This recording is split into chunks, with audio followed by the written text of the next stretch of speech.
没关系，他摆摊嘛。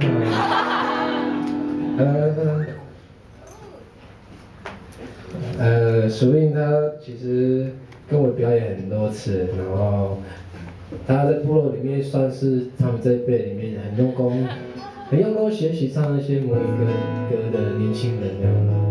而且我觉得他唱的也很到位，然后我觉得真的很有潜力的。就不晓得下一个贵人有没有帮他发个 EP， 没有的话他就只有摆摊。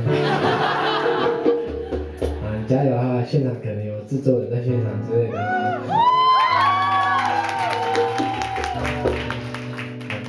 然后这首歌是保庇信，然后这是有跟他应该说叫他帮哥哥去比赛去赚钱。啊，应该没有人听过，那就可以哦，这个 key 给我。OK。好，掌声。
哎呀，